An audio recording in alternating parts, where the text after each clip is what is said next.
Bonjour à tous et bienvenue dans cette émission exceptionnelle consacrée à l'élection présidentielle de ce 18 octobre 2020 en Guinée. Je suis actuellement à Conakry devant la radio-télévision guinéenne. 12 candidats se présentent à la magistrature suprême. Il s'agit du professeur Alpha Condé du RPG Arc-en-Ciel, du docteur Makale Traoré du Pacte, de Makale Camara du FAN, d'Ousmane Doré du MND, d'Abdoulaye Kourouma du RRD, d'Ibrahima Abessila du NGR, de Mamadou Selou Dalen Diallo de l'UFDG, de Mondiouf Moro Sidibé de l'AFC, d'Ousmane Kaba du PADES, d'Abdoul Kabele Kamara du RGD, de Laye Souleymane Diallo du PLP et de Bois Konaté de l'UDIR. Je vous propose d'aller à la rencontre des 4 principaux candidats de cette élection. Bonjour docteur Makale Traoré, encore merci de nous recevoir à votre domicile. Vous êtes la candidate du Parti de l'Action citoyenne par le travail, le Pacte. Vous avez été ministre en 2008 de la fonction publique sous le président Lansana Conté. Et je rappelle que vous avez quitté le monde politique il y a maintenant 10 ans de cela. Qu'est-ce qui a provoqué votre retour et surtout comme candidate aujourd'hui? Merci beaucoup. À mon tour, vous souhaitez une chaleureuse bienvenue chez nous. Oui, je suis candidate aujourd'hui parce que j'ai un parcours dans la société civile, parcours qui m'a permis de découvrir encore mieux les préoccupations de nos populations, les besoins des populations à la base. J'ai un parcours universitaire, j'ai enseigné une dizaine d'années gratuitement pour donner un peu de ce que j'avais reçu. J'ai été à la tête du réseau des femmes ministres et parlementaires et qui m'a amené avec mes collègues à influencer les lois, les programmes et les politiques en faveur des femmes, du leadership et de la participation des femmes aux prises de décision. Naturellement, lorsque vous avez un tel parcours et que vous observez votre pays miné aujourd'hui par la haine alimentée par la façon dont nous menons la politique chez nous, le militantisme exacerbé, l'ethnocentrisme utilisé à outrance, la pauvreté dans un pays immensément riche. Vous avez envie de vous engager. C'est le sens de ma candidature à la présidence de la République. Aujourd'hui, vous vous présentez comme la candidate des femmes. Doit-on déduire que finalement, vous vous intéressez qu'aux questions liées à la gente féminine? Je ne me suis jamais présentée comme la candidate des femmes. Bien sûr que comme j'ai travaillé souvent sur des questions de femmes, c'est plutôt les gens qui ont tendance à penser que... Mais je ne suis la candidate des Guinéens. Vous savez, peut-être qu'on a plus vu ce que j'ai fait avec les femmes, mais je viens de vous dire que j'ai enseigné pendant 10 ans gratuitement dans nos différentes universités.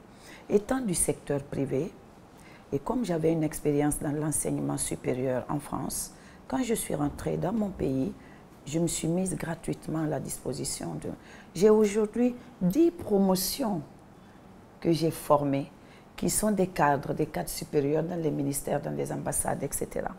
Donc, je m'intéresse à la vie du Guinéen. Et je suis une candidate qui est là pour l'ensemble des Guinéens. Vous verrez d'ailleurs dans mon programme que ma première priorité, c'est l'emploi des jeunes. L'emploi des jeunes, ensuite l'entrepreneuriat des jeunes. Les femmes viennent en 3e position, et à juste titre, parce que les femmes et les jeunes constituent la grande majorité de nos populations, mais également la grande majorité des besoins sociaux. Lorsque vous n'avez pas compris ça, vous passez à côté. Donc c'est une priorité absolue pour que les enfants cessent de se jeter en mer, pour que nos enfants sortent des cafés pour être occupés à exécuter des travaux auxquels nous réfléchissons.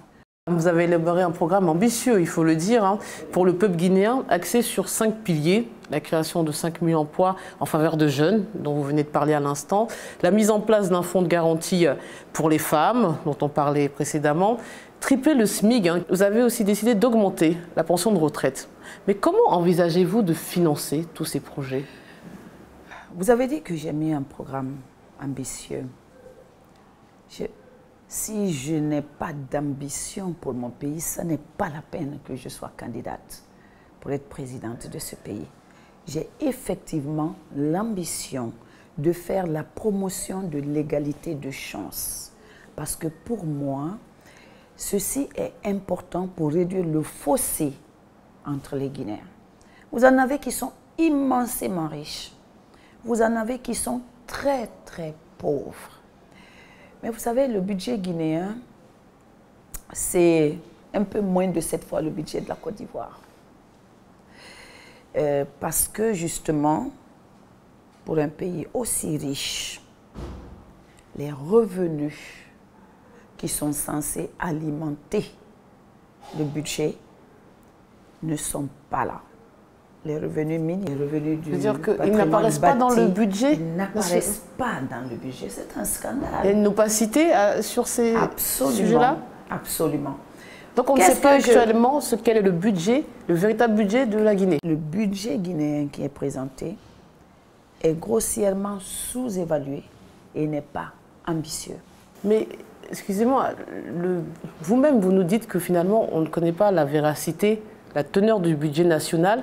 Donc, vous supposez qu'il est supérieur à celui qu'on connaît, mais vous n'avez pas non plus la possibilité de le chiffrer, puisque vous ne savez pas exactement. C'est pour ça que je ne me base pas sur la partie que j'ignore.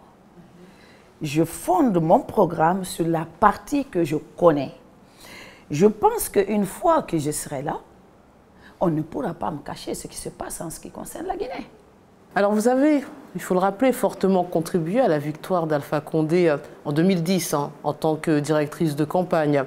Avant de mettre fin à cette collaboration, pour quelles raisons? Bon, vous savez, cela arrive. Le professeur Alpha Condé, c'était le grand espoir de 2010. Mais quand on voit la façon dont il a évolué dans la gestion du pays, il était prudent pour quelqu'un comme moi de m'en éloigner. Je l'ai fait très vite. J'aurais pu continuer, profiter. J'aurais pu. Je suis quand même à la tête de la plus grande plateforme des femmes et filles en Guinée. Et vous savez, en politique, souvent, quand vous mobilisez, vous chantez les louanges, vous récoltez des décrets. Je n'ai pas voulu jouer là-dessus. J'ai choisi la nation. Et je pense que c'est pour cela aussi aujourd'hui que mes compatriotes me le rendent. Parce que je vois ce qui se passe sur le terrain en très peu de temps. Récemment, il y a M. Kerfala Personne Camara, dit KPC, qui est un entrepreneur et un homme d'affaires guinéen, qui a affirmé que vous l'aviez sollicité pour soutenir financièrement la campagne du candidat Alpha Condé en 2010, mais que cette somme n'est jamais parvenue à l'intéresser. Que répondez-vous à ces accusations? Alpha Condé m'a dit en 2010 qu'il ne voulait de l'argent d'aucune entreprise, d'aucun entrepreneur pour être libre le jour où il sera élu. J'ai respecté cela. C'est quand même étonnant que ce soit le seul qui dise qu'il m'a remis de l'argent pour le professeur Alpha Condé. Mais vous savez, j'ai dit à mes collègues, je dis, il faut vous attendre à tout. Si on pouvait sortir d'autres choses contre Makale, on va le faire. Parce que désormais, Makale devient une candidate sérieuse. Dans le cadre d'un second tour, envisagez-vous de soutenir le candidat Cellou Dalein Diallo? À ce stade, je me bats pour être élu. Cette question, c'était plus pour comprendre si votre priorité, c'était d'inverser Alpha Condé du pouvoir, c'est-à-dire donc être prête à rallier votre adversaire d'hier. Vous êtes un peu têtu, hein? Restons-en à la campagne et au prochain tour. Après cela, on peut discuter. Ce qui est sûr, c'est que le président Alpha Condé est aujourd'hui candidat. Il n'aurait pas dû. Vous savez, je dis toujours que j'ai été très fière de conduire la campagne d'un candidat qui est devenu président. Et que, après avoir été un grand opposant, j'aurais voulu qu'il soit un très grand président. Parce que historiquement, nos vies sont liées. Vous voyez, vous me posez la question, parce que j'étais là en 2010. J'aurais voulu que, pendant son règne, la loi soit appliquée dans ce pays et dans toute sa rigueur, que la Constitution ait été respectée. Et donc, le fait d'avoir pas donné cette chance à la Guinée, je l'ai déjà dit, fait qu'il s'en va par une petite porte. Ça me fait mal. Vous avez parlé à l'instant de la Constitution. Et la Constitution guinéenne de 2020, actuellement en vigueur, a été adoptée par référendum constitutionnel le 22 mars dernier. Mais vous avez promis de rétablir la Constitution de 2010 une fois élu à la tête du pays. Quel est le fondement juridique de cette décision? Le fondement juridique de cette Constitution, c'est une bonne question parce que souvent, quand on me demande, on demande... Mais le fondement juridique, c'est qu'il y a une Constitution que personne n'a vu venir, sur lequel, en tout cas, aucun Guinéen connu, aucune structure. Vous avez vu que le ministre de la Justice, garde des Sceaux à l'époque, a démissionné.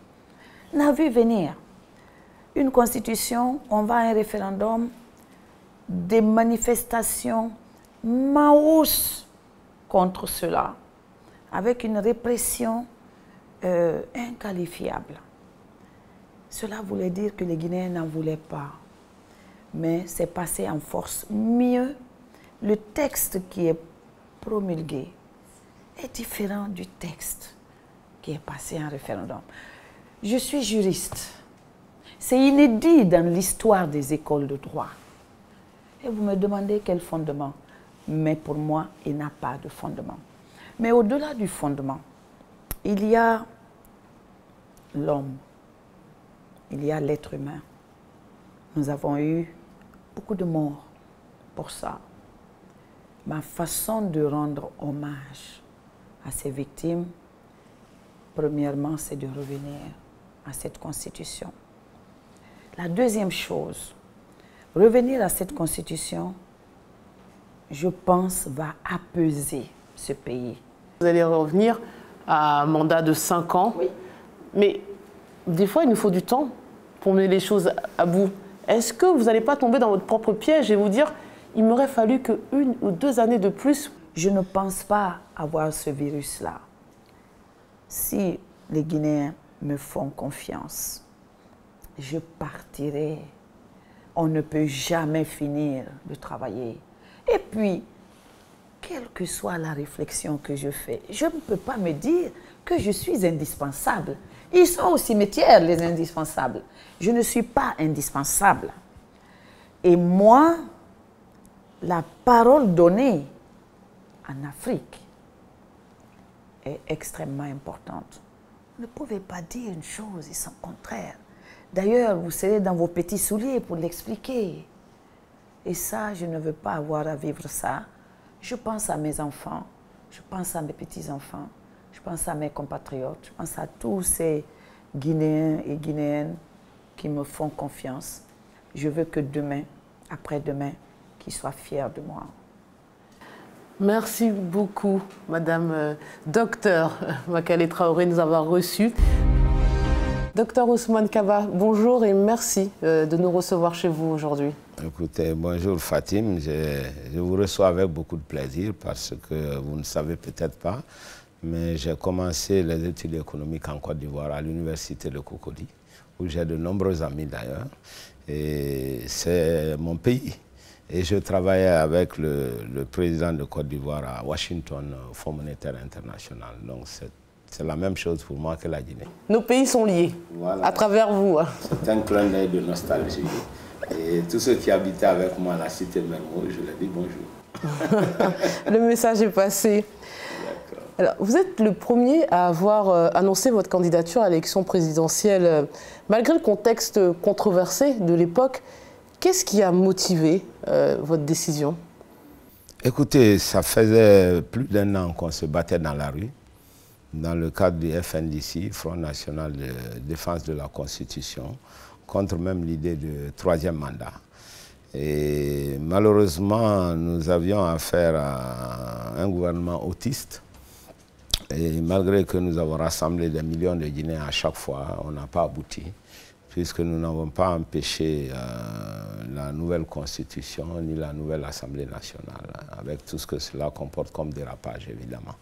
Et c'est en ce moment que nous nous sommes dit au PADES que la lutte peut être autrement, elle peut être dans les urnes. Ce qui est d'ailleurs la vocation première d'un parti politique, c'est de conquérir le pouvoir dans les urnes. Et nous pensons qu'il faut faire confiance au peuple de Guinée. Nous avons eu des cas similaires en Afrique de l'Ouest, où on n'a pas pu empêcher les présidents d'être candidats pour un 3e mandat. Par contre, on a réussi à les battre dans les urnes. Alors, vous êtes candidat du Parti des démocrates pour l'espoir, le PADES. Comment s'est déroulée votre campagne électorale? Écoutez, bien et mal. Bien parce que nous sommes très acceptés au niveau de la population guinéenne. Dans toutes les régions naturelles, c'est extraordinaire. On est enthousiaste. Malgré la fatigue de la campagne, la fatigue de la politique, quand je vois des milliers de jeunes gens venir nous porter leur confiance, c'est réconfortant. Et on se dit que finalement, on ne se bat pas pour rien. Parce que la jeunesse guinéenne aujourd'hui regarde le PADES comme la solution vraiment des problèmes guinéens. Pour le comprendre, il faut se rappeler que le dernier classement du PNUD, parmi 189 pays au monde, la Guinée se trouve dans les 15 pays les plus misérables, malgré l'énorme potentiel que nous avons en termes de fer, de bauxite, d'eau, de la bonne terre, de l'énergie, tout ce que vous avez comme potentialité en Guinée, que la Guinée se traîne encore parmi les pays les plus misérables. C'est ça le paradoxe guinéen. Et ça, vous l'imputez exclusivement au chef de l'État actuel? Non, pas du tout. À la mauvaise gouvernance pendant très longtemps. Malheureusement, lui, il est venu pour renverser, il n'a pas pu. Il a même aggravé certains problèmes parce qu'aujourd'hui, le réseau routier est devenu plus mauvais qu'il n'était avant qu'il ne soit président de la République. Pour aller à Kindia, qui est à 120 km, vous pouvez passer 5 heures de temps. Alors vous proposez de refaire donc le réseau routier guinéen, un meilleur accès à l'eau, à l'électricité, de rebâtir complètement le système éducatif guinéen et le système de santé, de développer les zones rurales, d'endiguer le chômage des jeunes. Mais comment allez-vous financer tous ces grands projets? La Guinée ne manque pas de ressources, mais vous avez bien raison de le dire. C'est un pays qui ne manque pas de ressources. Nous avons énormément d'évasion fiscale dans ce pays. Pour vous donner une idée, nous faisions 15 millions de tonnes de bauxite. Aujourd'hui, on fait 75 millions de tonnes de bauxite. Nous devions avoir des recettes d'un peu moins d'1 milliard de dollars par an, que nous n'avons même pas. Personne ne peut me dire où va l'argent. Non seulement nous allons mobiliser toutes les ressources intérieures, nous en avons énormément de ressources que nous pouvons mobiliser, mais nous allons mobiliser aussi les ressources extérieures. Vous savez, c'est aussi la force du PADES. Vous parlez à un économiste professionnel qui a passé sa vie justement à rechercher le financement de tous les projets. C'est juste pour ne pas ennuyer les téléspectateurs que nous ne rentrons pas dans les détails, mais je peux vous rassurer qu'il s'agisse de la mobilisation des ressources internes ou de la mobilisation des ressources extérieures, il y a suffisamment de possibilités pour financer le développement en Guinée. Nous avons beaucoup de mines aussi. On a essayé dans le passé de faire des deals contre les infrastructures. Malheureusement, ça n'a pas abouti comme on le souhaite, mais nous avons un potentiel énorme. Et nous savons le faire. C'est vraiment notre travail, ça. Même lorsque j'étais conseiller à la présidente de la République auprès du professeur Alpha Condé, c'est moi qui mobilisais beaucoup de ressources en provenance et de Chine et des pays occidentaux traditionnels de la Guinée. Justement, oui. En tant qu'ancien conseiller du président Alpha Condé et expert en économie, pourquoi n'avez pas vous profité de cette proximité avec le chef de l'État à l'époque pour insuffler toutes ces idées, tous ces projets que vous nous présentez aujourd'hui en tant que candidat? C'est ce que j'ai essayé de faire. Il ne vous a pas écouté? Il ne m'écoute jamais pratiquement. Vous savez, nous avons un gros problème, nous les économistes. Parce que les gens nous accusent de tous les maux, d'être complices avec tous les diplômes du monde, diplômés de la Sorbonne, diplômés de Harvard, mais vous avez un pays misérable. La raison est toute simple. C'est qu'on donne des conseils qui sont rarement suivis par les hommes politiques. D'ailleurs, ils s'évertuent à faire juste le contraire de ce que vous dites. Moi, j'ai dit de décentraliser l'énergie pour que l'intérieur du pays puisse avoir l'énergie, pour avoir des agro-industries dans ces zones-là, qui sont des débouchés naturels des agriculteurs. Il a fait juste le contraire. Nous avons demandé de ne pas se spécialiser dans la bauxite, parce que ça fait des dégâts environnementaux énormes, sans pour autant avoir des ressources financières conformes à nos aspirations. Eh bien, il a accéléré l'industrie bauxitique. Au lieu de mettre les usines d'alumine en place, c'est ce que nous appelons le pacte colonial. Vous savez, le pacte colonial, l'Europe se spécialise dans l'industrie, les pays africains dans les matières premières. Aujourd'hui, nous avons le même pacte colonial, mais avec nos présidents. Pourquoi? Parce que le court terme les arrange plus. Ils ont des cycles politiques courts. Donc les gens préfèrent ce qui est très rapide, cache-cache, au lieu de penser à l'avenir. Mais si vous ne mettez pas d'usine, vous ne créez pas d'emploi. La valeur ajoutée est dans un autre pays. Nous exportons de la terre rouge pour aller dans des pays qui n'ont pas de bauxite, qui, eux, retiennent la valeur ajoutée. C'est là qu'on crée des emplois. C'est là qu'il y a la contribution fiscale. Et c'est là qu'il y a les profits. Alors, ça ne peut pas continuer, ça ne fait que nous appauvrir.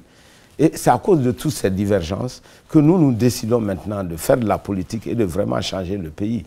En théorie, hein, ce que vous dites, en tant qu'expert en économie, il faut bien évidemment les routes pour permettre le développement, les infrastructures. Mais c'est une donnée qui est peu comprise, puisque les gens, ils pensent à leur quotidien qui est difficile.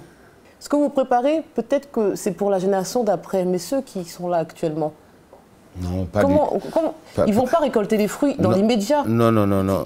Je pense que vous ne comprenez pas ce qui se passe. Ce qui se passe dans ce pays aujourd'hui, c'est qu'il n'y a plus de routes. Toutes les routes sont coupées pratiquement. Personne n'arrive à circuler. Les Guinéens en ont marre. Donc il faut réparer le réseau routier au plus vite. Voilà. Et ce n'est pas une histoire de long terme. C'est dans le court terme, il faut le faire et tout de suite. Et nous avons les moyens de le faire. La Guinée a les ressources pour le faire. La Guinée a l'aide extérieure nécessaire pour le faire. Et d'ailleurs, en fait, je vais vous faire un aveu. C'est que le professeur Alpha Condé a fait beaucoup de routes, mais les routes n'ont pas tenu. Pourquoi? Parce qu'à cause de la corruption, lorsque les routes sont faites, elles coûtent très cher. On fait un appel d'offres pour avoir une entreprise qui exécute les routes, mais on ne fait pas d'appel d'offres pour le contrôle de la qualité des routes. Et c'est là que la corruption rentre en jeu. On fait contrôler les routes par des fonctionnaires du ministère des Travaux publics, ce qui est une catastrophe. Alors, les routes disparaissent 6 mois, certaines routes 1 an, 2 ans, au lieu de 30 ans, parce que la qualité n'y est pas. Voilà.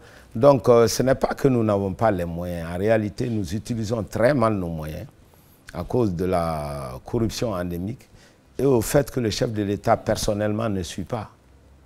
Voilà.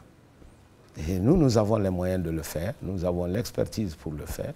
Et ça va se faire très vite. Et ça n'attend pas. C'est du très court terme. Ça fait partie du niveau de vie des Guinéens. Hein? L'eau, l'électricité, vous ne pouvez rien faire sans électricité. Moi, je suis très content de ce qui a été fait en Côte d'Ivoire, parce que non seulement tout le monde a l'électricité, mais ils sont en train de brancher aujourd'hui les petits villages de 500 habitants. C'est ça qu'on appelle la gestion économique. Mais on ne peut pas faire de l'économie. C'est comme si vous voulez construire une maison sans soubassement. Ça n'a absolument aucun sens. Voilà. Alors, vous étiez donc ministre de l'économie et des finances sous feu général Lansana Conté, et vous avez également été ministre d'Alpha Condé. Mais récemment, vous avez dit, mais voilà, justement, revenons sur cette précision. Récemment, vous avez affirmé, vous avez contesté cette appellation en affirmant, je vous cite, il y a une différence entre être ministre conseiller à la présidence et ministre d'un département. Que voulez-vous dire précisément? D'abord, parce que le mot ministre conseiller trompe beaucoup de gens. Ce n'est qu'un simple conseiller. Vous ne faites pas partie du gouvernement, vous n'assistez même pas au conseil de ministres, vous ne gérez aucun département. Vous êtes juste un conseiller. Avec juste juste un conseiller. Mais c'est pas juste. Non, attendez. Parce que c'est par respect. Comme quand vous avez été ancien ministre, au lieu de vous nommer juste conseiller, on vous dit ministre conseiller. Mais vous n'êtes que conseiller, il faut le savoir. Vous ne faites partie d'aucun gouvernement. C'est une confusion souvent que les gens ont. Moi, je n'ai jamais appartenu au gouvernement du professeur Alpha Condé. J'étais juste conseiller à la présidence. Et lorsque je donnais des conseils, nous avons eu des divergences sur la base de ces conseils-là. Et c'est lui qui m'a expulsé et de son parti et de mes fonctions à l'Assemblée nationale et de beaucoup de choses. Donc c'est une manière de vous désolidariser de ce bilan, finalement. Absolument. Je me désolidarise totalement. Parce que moi, tout ce que j'ai demandé, il a fait juste l'inverse. Alors, que voulez-vous qu'on dise? Alors, vous souhaitez barrer la route à Alpha Condé dans les urnes, mais en 2010, vous n'aviez obtenu que 0,54% des voix sous la bannière du Parti libéral pour l'unité et la solidarité. Comment comptez-vous améliorer votre score en 2020? Alors, ça, c'est une très bonne question parce que ce que vous n'avez pas dit, en 2010, le parti venait juste d'être créé. On n'était pas du tout connu comme un homme politique. C'est un peu le cas que nous avons aujourd'hui. Nous avons 12 candidats, avec des candidats qui sont très bien sur le plan de la personnalité, de l'instruction, mais qui n'ont pas de parti. Autrement dit, leur parti vient de les créer il y a 2 semaines, il y a 1 mois, etc. En réalité, des 12 candidats, il n'y a plus que 3. Et des 3 candidats, moi, je suis le seul qui est déjà investi en Guinée, qui a fait ses preuves en Guinée. Parce que les Guinéens se méfient maintenant. Chacun dit non, on ne va plus voter pour quelqu'un qui n'a jamais rien fait en Guinée et qui vient en pleine journée, et voilà, et que les gens ne changent pas après 60 ans. Et ça explique beaucoup l'engouement pour le PADES, où nous sommes dans les 33 préfectures de ce pays, dans les 330 sous-préfectures de la Guinée. Depuis 3 ans, nous sommes installés partout. C'est une très, très grande différence. Et beaucoup de gens seront étonnés par les résultats. Merci en tout cas de nous avoir reçus et d'avoir répondu à nos questions. Docteur Ousmane Kaba. Seloun Dalen Diallo, bonjour. Bonjour. Vous êtes le candidat de l'Union des forces démocratiques de Guinée, l'UFDG, à l'élection du 18 octobre prochain. Et vous êtes devenu la figure de proue de l'opposition guinéenne. Vous représentez l'espoir d'une alternance dans le pays pour une partie de la population. Et vous venez de sillonner le pays. Comment s'est déroulée votre campagne électorale ? Bon, il faut dire que je n'ai pas pu visiter toute la Guinée en raison du temps très court dont j'ai disposé pour cette campagne. Et j'ai pu visiter quand même la préfecture de Farana, celle de Kissidougou, de Guikédou, de Massanta, de Zérékoré, de Yomou, de Lola. Je devais me rendre en Haute-Guinée pour visiter les préfectures de Kankan, Sigiri, Mandiana, Kerouani et Kouroussa. Malheureusement, on m'a interdit l'accès à cette région dans les conditions que vous savez. À un moment donné, donc, M. Alpha Condé, qui était déstabilisé par la prolifération des mouvements de soutien dans ce qu'il considère comme son propre fief, avait demandé de faire disparaître tous les symboles de l'UFDG. Et avec les autorités locales, les jeunes extrémistes du RPG manipulés par les membres du gouvernement ont arraché toutes les banderoles, détruit tous les kiosques d'animation, il y en avait beaucoup dans la ville de Kankan, et ont saccagé le siège de l'UFDG. Des discours de haine et d'incitation à la haine contre l'UFDG, à la violence contre l'UFDG, avaient proféré par les responsables locaux du RPG. Donc le jour où je devais arriver à Kankan, naturellement, j'ai été bloqué à quelques 90 km de Kankan et par des jeunes qui avaient érigé des barrages, ils étaient une 50aine, et on m'a appris que c'est des jeunes envoyés, déployés à partir de Kankan même. Je n'ai pas voulu les affronter pour éviter toute violence, parce que c'est des jeunes, des enfants qui avaient l'âge de mon fils. J'ai constaté qu'ils étaient eux-mêmes victimes de l'instrumentalisation par le RPG, et je n'ai pas voulu. Donc j'ai rebroussé chemin, parce que l'enjeu n'était pas aussi important. Il était important pour moi d'aller rencontrer des nouveaux militants que j'avais à Kankan, dans le fief traditionnel de Alpha Condé, mais ça ne devrait jamais justifier une bagarre dont l'issue était inconnue. On risquait d'avoir des pertes en vies humaines et des blessés graves. Donc j'ai rebroussé chemin. Je suis rentré à Conakry, je suis venu à Mamou, où j'ai été accueilli triomphalement, une grande mobilisation. Je suis venu à Kindia, c'était encore plus grandiose. Et j'arrive à Conakry, c'était le comble, c'était du jamais vu. Plus de 2,5 millions de personnes étaient dehors, certains arrêtés aux abords de la route, et d'autres qui marchaient derrière moi, de Koya jusqu'à Dixine à mon domicile. C'était du jamais vu à Conakry. Ceci, naturellement, m'a beaucoup réconforté, donc ma tournée a été un succès, et je suis convaincu aujourd'hui que je serai, bien entendu, l'heureux élu de cette compétition. Alors pour revenir sur les incidents, le parti au pouvoir affirme que finalement c'est une réponse à vos propres militants qui ont agressé ou en tout cas tenté de perturber la tournée du Premier ministre. Bon, que leur répondez-vous? Ce n'est pas le cas. On a expliqué ce qui s'est passé à l'AB. Ce n'est pas les militants de l'UFDG n'étaient pas à cet endroit. Certains les soupçonnent d'avoir créé ces incidents pour justement m'empêcher d'aller en Haute-Guinée où il y avait une contestation qui ne faiblissait pas contre Alpha Condé depuis longtemps, et donc il fallait trouver le prétexte. Néanmoins, moi j'ai publié un communiqué pour condamner la violence. Je condamne toute violence, d'où qu'elle vienne. À l'instar d'autres partis d'opposition, vous avez boycotté le référendum et les législatives de mars dernier, mais contre toute attente, vous êtes candidat à l'élection présidentielle. Comment justifiez-vous ce changement de stratégie? Essentiellement par deux faits. D'abord, le débat s'est invité dans nos réunions au niveau de l'UFDG, la question de savoir si on boycotte ou si on participe à cette élection. Les avis étaient partagés. Certains estimaient qu'il fallait participer à cette élection et porter le combat contre le troisième mandat dans les urnes, sans renoncer à participer au combat dans les rues. D'autres estimaient qu'il n'est pas possible, étant donné qu'on n'a pas reconnu la Constitution et le double scrutin, et qu'on n'accepte pas le principe de la candidature d'Alpha, d'aller compétir avec lui. Le problème posé, on a dû consulter toutes les structures. Nous avons une centaine de fédérations, à l'intérieur comme à l'extérieur, et naturellement, ces fédérations ont été consultées. 88% des fédérations ont estimé qu'il fallait que l'UFDG participe à cette élection.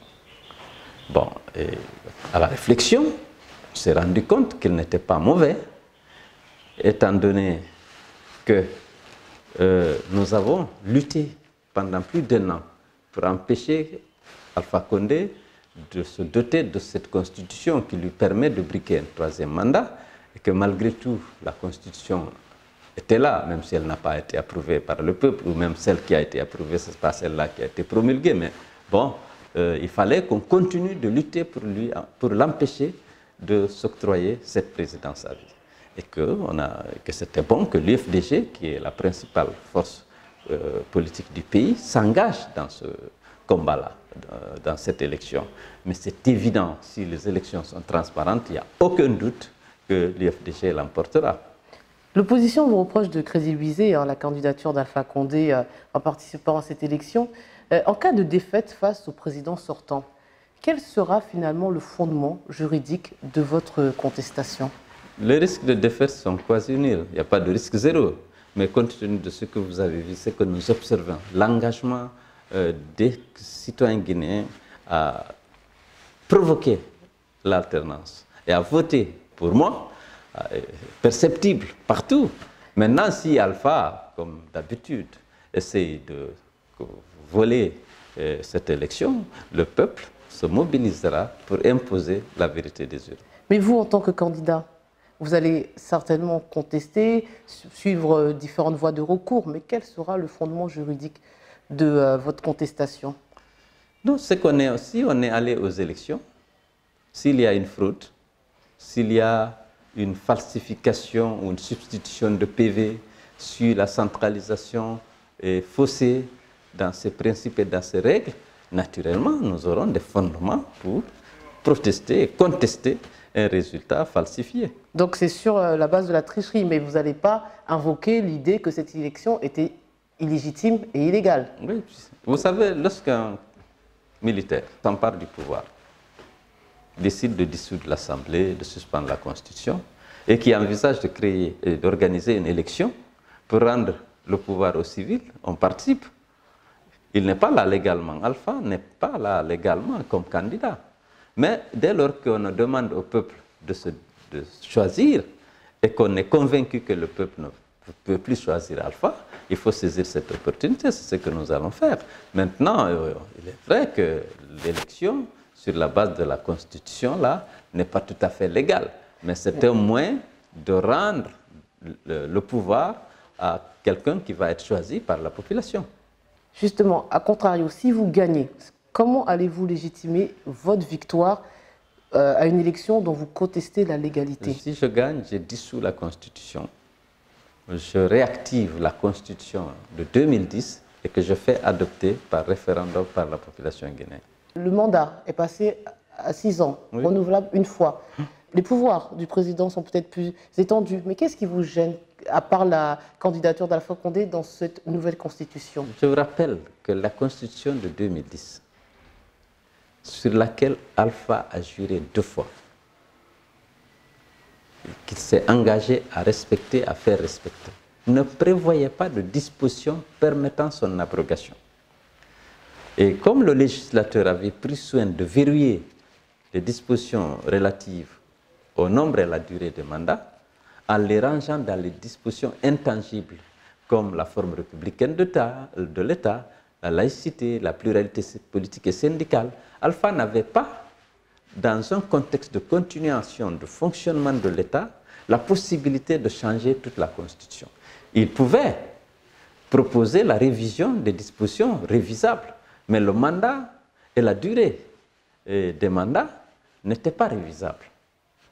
Ça fait partie des dispositions intangibles. Donc c'est illégal de changer toute la Constitution. Alors qu'il était là, le président de l'Assemblée là, toutes les institutions là, on ne peut pas dire qu'on abroge toute la Constitution.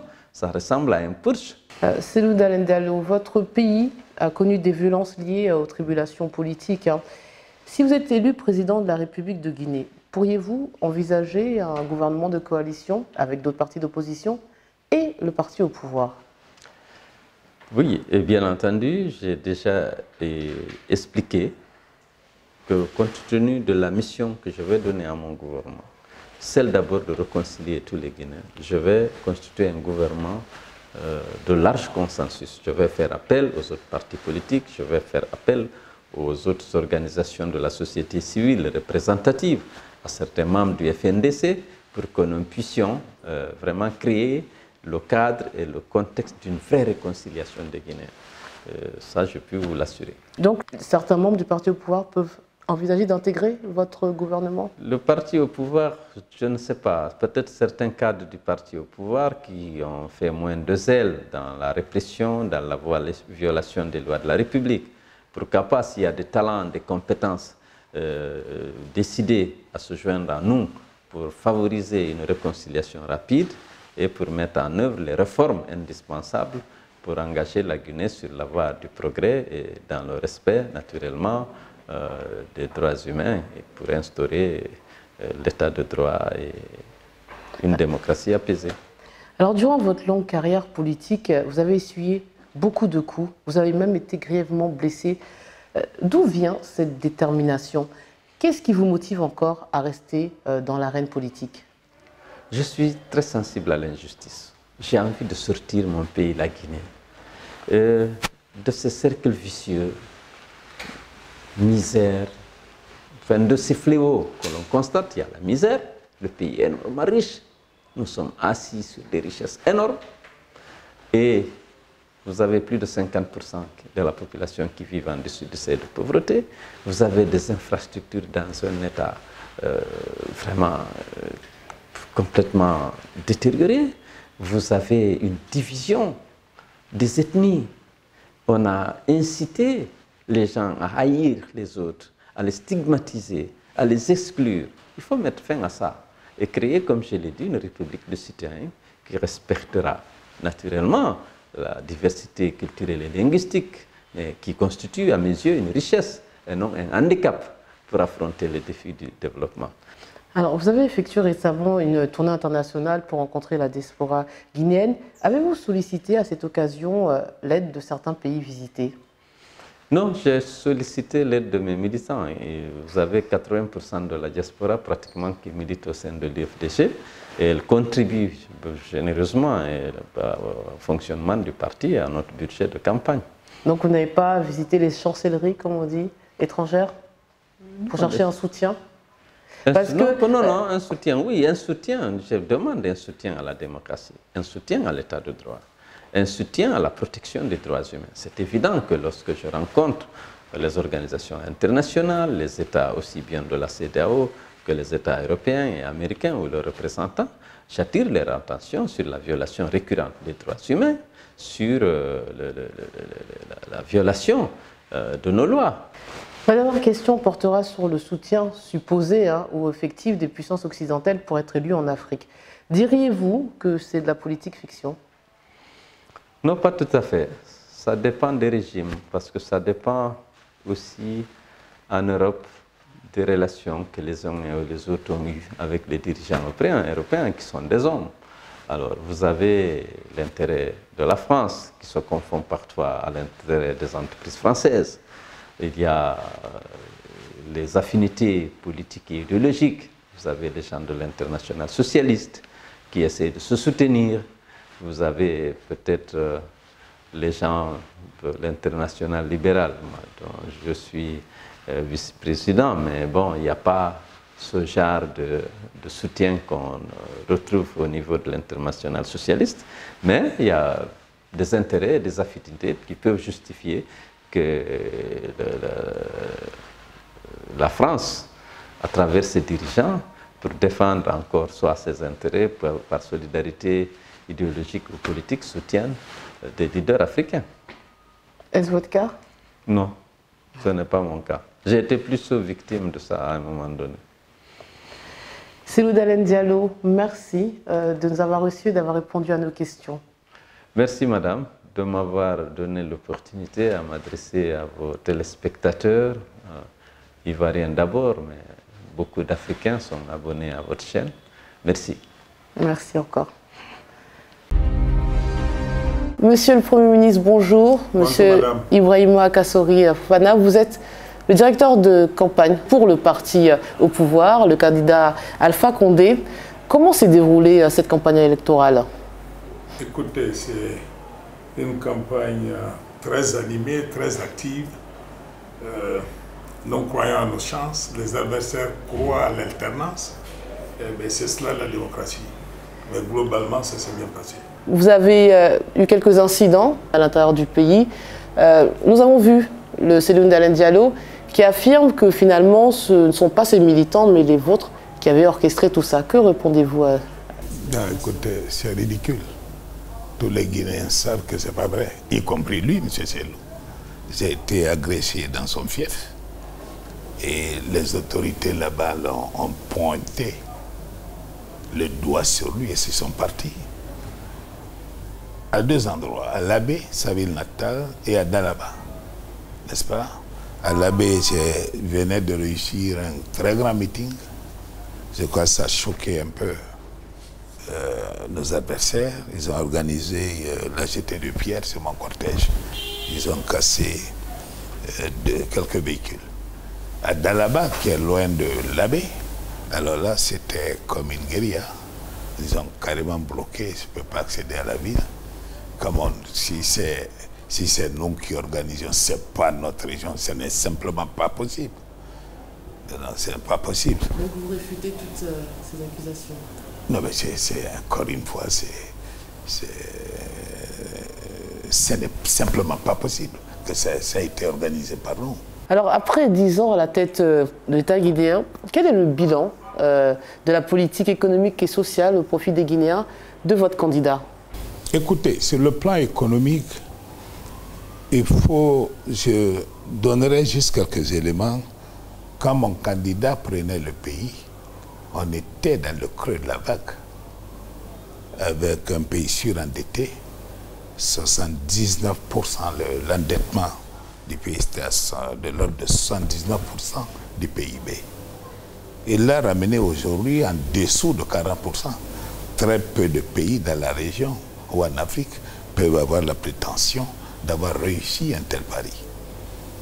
Il a, d'un point de vue des flux économiques, de la croissance économique, créé et entretenu une croissance soutenue dans ce pays, de l'ordre d'un minimum de 6% pendant toute la durée de son règne. Au point que, d'un point de vue du stock, il a doublé le PIB de la Guinée. Ça veut dire que la richesse nationale a été doublée. En dehors de la Côte d'Ivoire, votre pays, je ne vois pas dans la région le pays qui ait un tel niveau de performance économique. Sur le plan économique, en termes de pouvoir d'achat, cela se traduit à une amélioration du pouvoir d'achat des Guinéens de l'ordre de 11%. C'est quand même beaucoup. Le taux de pauvreté, l'indicateur de pauvreté, qui est une espèce d'indice composite qui permet de cerner tout ce qui se passe sur un plan humain, sur un plan économique, et qui se ressent en termes de réduction de pauvreté, il a pris ce pays, on était à 54% de pauvres. Aujourd'hui, nous sommes aux alentours de 34%. C'est beaucoup. C'est beaucoup, il n'y a pas de doute là-dessus. Et tous les observateurs s'accordent à le dire. Ça, c'est l'économie. Et maintenant, vous pouvez voir l'évolution d'un secteur à l'autre. La croissance au niveau agricole aura été d'un minimum de 5%, 5-6%. Quand vous prenez sur certaines productions spécifiques, l'arachide ou le manioc, c'est 12%, etc., etc. Sur le plan infrastructurel, je ne sais pas si vous êtes arrivé de venir à Conakry il y a une dizaine d'années. Qu'est-ce que vous voyez aujourd'hui? J'ai pu dire quoi dans les meilleurs hôtels par rapport à vous aujourd'hui. Non, c'est vrai. C'est vrai. Il a pris, on avait juste en 2010, quand il prenait le pouvoir, un hôtel 3 étoiles, Novotel. Aujourd'hui, on peut aligner 5-6 étoiles, 6 hôtels de 5 étoiles. Donc, sur le plan infrastructurel, le minimum a été créé. On peut continuer à énumérer les secrets. Sur le plan social, j'ai donné l'indice de pauvreté qui s'est amélioré. Je pourrais dire aussi qu'il a entrepris depuis un an et demi, le programme de transfert monétaire le plus ambitieux du continent. En termes de PIB, nous avons un programme qui atteint des transferts monétaires qui va au-delà de 2% du PIB. Et nous allons vers 4%, c'est cela l'objectif, pour arriver à une réduction de la pauvreté absolue à l'horizon 2025 à 40%. Ce programme vise 40% de nos compatriotes. Alors vous avez énuméré toutes les actions menées par le chef de l'État, mais il reste encore certainement beaucoup d'actions menées puisque la Guinée fait partie du peloton de queue dans les classements internationaux au niveau de la pauvreté. Est-ce que vous pensez qu'on peut changer une gestion catastrophique d'un demi-siècle en 10 ans? Ce que je suis en train de dire, les tendances sont bonnes, les progrès sont significatifs, et cela dans tous les domaines. Mais les parties d'un stock très faible. C'est de cela qu'il s'agit. Alors, prenez n'importe quel indicateur au moment de la prise de fonction et aujourd'hui, vous verrez qu'il y a une nette amélioration. Donc c'est quoi, faute de temps? Non, ce n'est pas faute de temps. Je ne suis pas en train de dire. C'est faute de l'État. De départ, le point de départ. Le point de départ. Le cadre macroéconomique n'était pas ça du tout. Il l'a stabilisé. N'est-ce pas? C'était le point de départ. Il a pris le départ, ce pays, avec une inflation de 26-27%, ramenée aujourd'hui en dessous des 2 chiffres. Parlons en fait de ce qui cristallise les tensions actuellement en Guinée. La nouvelle constitution guinéenne qui a été approuvée par 89,76% des votants au cours d'un scrutin marqué quand même par des violences. Pour quelles raisons a-t-il tenu à modifier la constitution adoptée 10 ans plus tôt? Quelle est la base juridique de cette décision? Écoutez, il faut rappeler l'histoire pour comprendre que il est venu au pouvoir après une transition militaire. La constitution qu'il a trouvée, qui a fait l'objet d'un consensus en termes d'orientation globale de toute la classe politique de l'époque, sous la supervision du président Blaise, il était prévu au Burkina comme élément de constitution pour dire, écoutez, on va adopter une constitution provisoire. Nous allons nous engager comme classe politique. N'importe qui viendra au pouvoir devrait changer cette constitution parce que ça n'a pas de base légitime. Ça n'a pas fait l'objet d'un vote référendaire. N'est-ce pas? C'était une constitution juste mise en place pour les besoins de la cause. Pour marquer la fin de transition. Il n'a pas pu faire les premières années parce qu'entre-temps, comme vous le savez, le pays a été frappé par Ebola. N'est-ce pas? On a eu beaucoup de difficultés. Il y avait beaucoup d'urgences. C'est un engagement collectif de changer la Constitution. Maintenant, il fait ça, on dit non, il le fait parce qu'il veut changer il veut se représenter. Non, ça n'a pas de... Mais la disposition de l'article 27 de la Constitution de 2010 a été supprimée et elle énonçait, je cite, « En aucun cas, nul ne peut exercer plus de 2 mandats présidentiels consécutifs ou non. Et si le mandat du président n'est toujours renouvelable qu'une seule fois, sa durée passe de 5 à 6 ans et les mandats effectués sous la précédente Constitution deviennent caducs. Selon l'opposition et le FNDC, vous avez, du moins le chef de l'État, initié cette révision constitutionnelle pour se maintenir au pouvoir. Que leur répondez-vous? Écoute, je réponds, ils n'ont qu'à se référer aux résultats du référendum. Ils ont fait une campagne parfois violente contre ce référendum pour dire au peuple, attention, si vous le votez, il va se représenter. Vous avez vous-même donné le résultat. 80%, plus de 80%. Ça veut dire qu'ils n'ont pas de légitimité en termes de revendication sur ce sujet.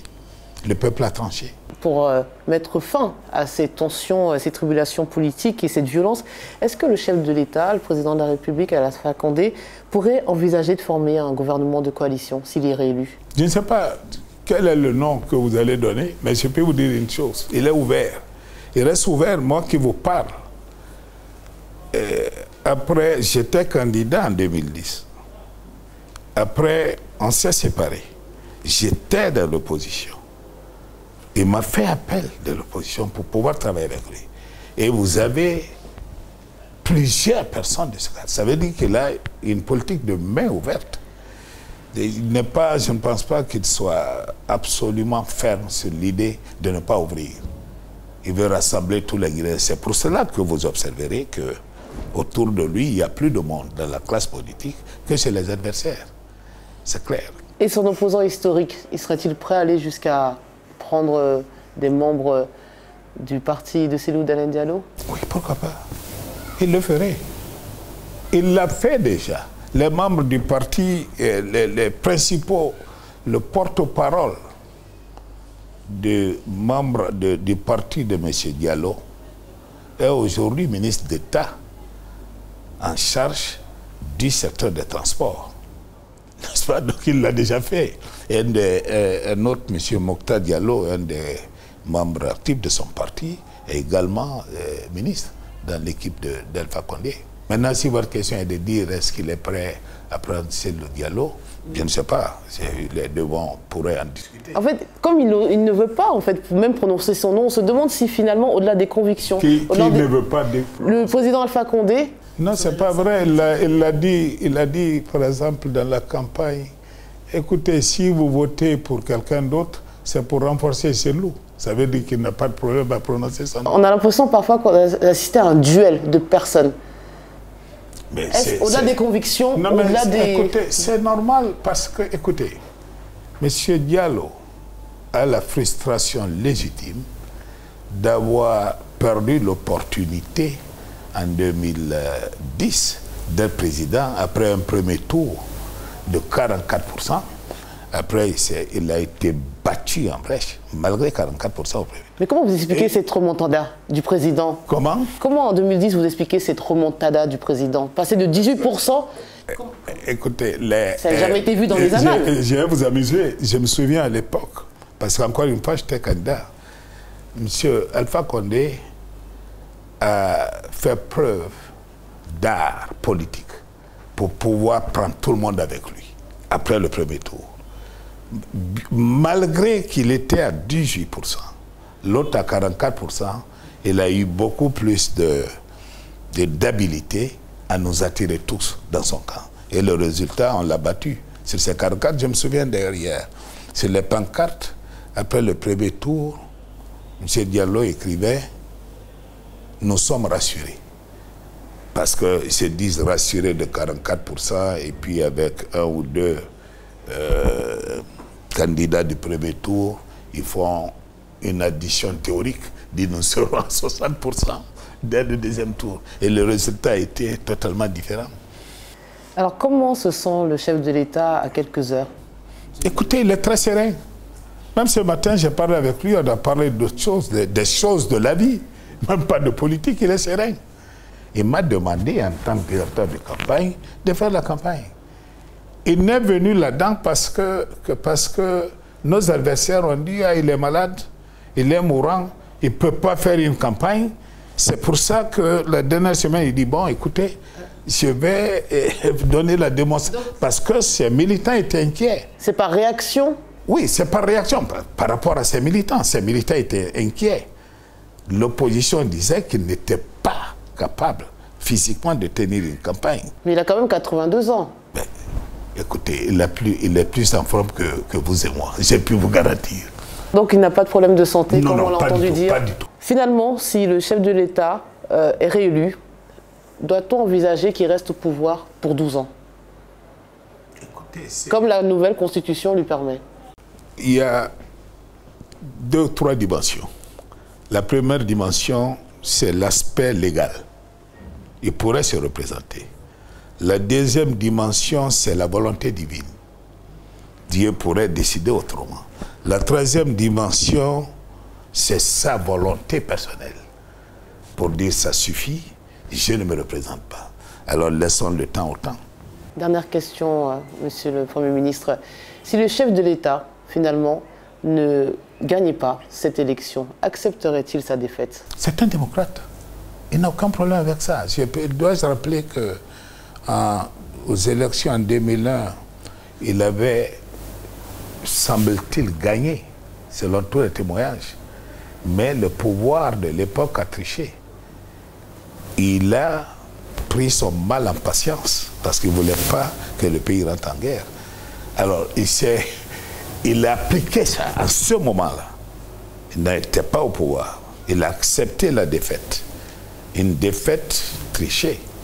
Ce n'est pas après 10 ans de pouvoir qu'il va refuser de quitter si le peuple lui demandait par un vote contraire à notre volonté de le garder. Merci de nous avoir reçus, Monsieur le Premier ministre, et d'avoir répondu à nos questions. C'est un plaisir. Merci beaucoup. C'est la fin de cette émission exceptionnelle en direct de Conakry consacrée à l'élection présidentielle du 18 octobre 2020. Un grand remerciement à la télévision nationale, la RTG, la radio-télévision guinéenne, notamment à travers son directeur général, M. Sekouba Savané, ainsi que le DGA, M. Fana Souma, les journalistes Aminata Traoré et Bangali Condé, et bien sûr le directeur technique, M. Alseni Bangoura. Merci pour leur esprit de confraternité. Merci au peuple guinéen pour son accueil et merci à tous les candidats qui ont pris la peine de nous recevoir. Bonne suite des programmes sur RTI 1.